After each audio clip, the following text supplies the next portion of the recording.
जय श्री कृष्णा। राधे राधे। आज की कहानी है मृत्यु से भय कैसा। तो ये कहानी को आप पूरा सुने। राजा परीक्षित को श्रीमद् भागवत पुराण सुनाते हुए जब सुखदेव जी महाराज को 6 दिन बीत गए और तक्षक सर्प के काटने से मृत्यु होने का एक दिन शेष रह गया, तब भी राजा परीक्षित का शोक और मृत्यु का भय दूर नहीं हुआ। अपने मरने की घड़ी निकट आती देखकर राजा का मन क्षुब्ध हो रहा था। तब सुखदेव जी महाराज ने परीक्षित को एक कथा सुनानी आरंभ की। राजन, बहुत समय पहले की बात है। एक राजा किसी जंगल में शिकार खेलने गया। संयोगवश वह रास्ता भूलकर बड़े घने जंगल में जा पहुंचा और उसे रास्ता ढूंढते ढूंढते अधिक रात्रि हो गई और रात्रि में अधिक अंधकार भी हो गया था और भारी वर्षा भी पड़ने लगी। जंगल में सिंह, व्याघ्र आदि बोलने लगे। वह राजा बहुत डर गया और किसी प्रकार उस भयानक जंगल में रात्रि बिताने के लिए विश्राम का स्थान ढूंढने लगा। रात के समय में अंधेरा होने की वजह से उसे एक दीपक दिखाई दिया। वहां पहुंचकर उसने एक गंदे बहेलिया की झोपड़ी देखी। वह बहेलिया ज्यादा चल फिर नहीं सकता था, इसलिए झोपड़ी में ही एक ओर उसने मलमूत्र त्यागने का स्थान बना रखा था। वह बहेलिया अपने खाने के लिए जानवरों का मांस उसने झोपड़ी की छत पे लटका रखा था। बड़ी गंदी और छोटी, अंधेरी और दुर्गंध युक्त वह झोपड़ी थी। राजा को अत्यंत ही आश्चर्य हो रहा था यह सब दृश्य देखकर। उस झोपड़ी को देखकर पहले तो राजा का मन अत्यंत ही दुखी हुआ। तो राजा पहले ठिठका, लेकिन पीछे उसने सिर छुपाने का कोई और आश्रय न देखकर राजा चिंतित था। तो राजा ने उस बहेलिया से अपनी झोपड़ी में रात भर ठहर जाने के लिए प्रार्थना की।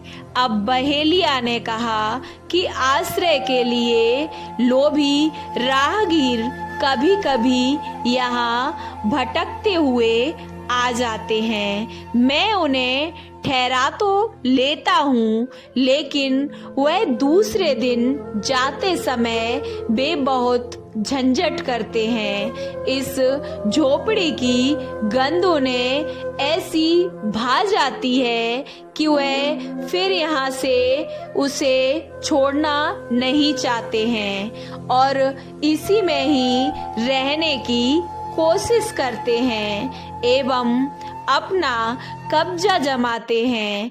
ऐसे झंझट में मैं कई बार पड़ चुका हूँ, इसलिए मैं अब किसी को भी यहाँ ठहरने नहीं देता हूँ। मैं आपको भी इसमें नहीं ठहरने दूंगा। राजा ने प्रतिज्ञा की कि वह सुबह होते ही इस झोपड़ी को अवश्य खाली कर देगा और यहाँ से चला जाएगा। उसका काम तो बहुत बड़ा है, यहाँ तो वह बस संयोगवश भटकते हुए आ गया है। फिर एक रात्रि ही काटनी है। यहाँ पर मैं हमेशा नहीं रुक सकता। बहेलिया ने अब राजा की बात सुनी और बहेलिया ने राजा को ठहरने की अनुमति भी दे दी। पर सुबह होते ही बिना कोई झंझट किए झोपड़ी खाली कर देने की शर्त उसने फिर से राजा के सामने दोहरा दी। राजा रात भर एक कोने में पड़ा सोता रहा। सोने में झोपड़ी की दुर्गंध उसके मस्तिष्क में ऐसी बस गई कि अब वह सुबह उठा तो वही सब परम प्रिय उसको लगने लगा। अब वह अपने जीवन के वास्तविक उद्देश्य को भूलकर वहीं निवास करने की बात सोचने लगा। अब बहेलिया से और ठहरने की प्रार्थना करने लगा, लेकिन राजा को पूरी अपनी प्रतिज्ञा भी याद नहीं थी। लेकिन बहेलिया अब राजा पर भड़क गया और राजा को बुरा भला कहने लगा। राजा को अब यह जगह छोड़ना झंझट जैसा लगने लगा और दोनों के बीच उस स्थान को लेकर विवाद खड़ा हो गया। कथा सुनकर अब सुखदेव जी महाराज ने परीक्षित जी से पूछा, परीक्षित जी बताओ, उस राजा का उस स्थान पर सदा के लिए रहने के लिए झंझट करना क्या उचित था? राजा ने जो बहेलिया के साथ किया क्या वह उचित था? परीक्षित जी ने उत्तर दिया, भगवान वह कौन राजा था?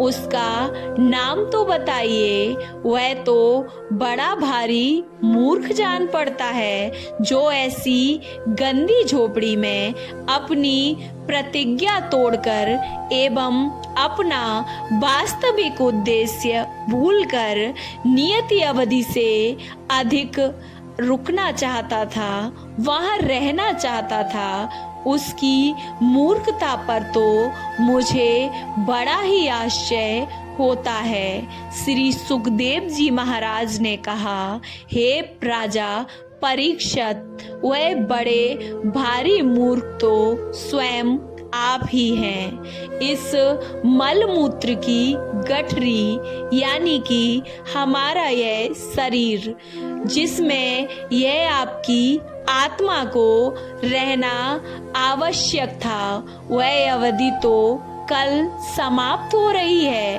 अब आपको उस लोक में जाना है जहां से आप आए हैं, फिर भी आप झंझट फैला रहे हैं और मरना नहीं चाहते हैं। क्या यह आपकी मूर्खता नहीं है? क्या आप ये अनुचित नहीं कर रहे हैं? अब राजा परीक्षित का ज्ञान जाग पड़ा और वे बंधन मुक्ति के लिए सहर्ष तैयार हो गए।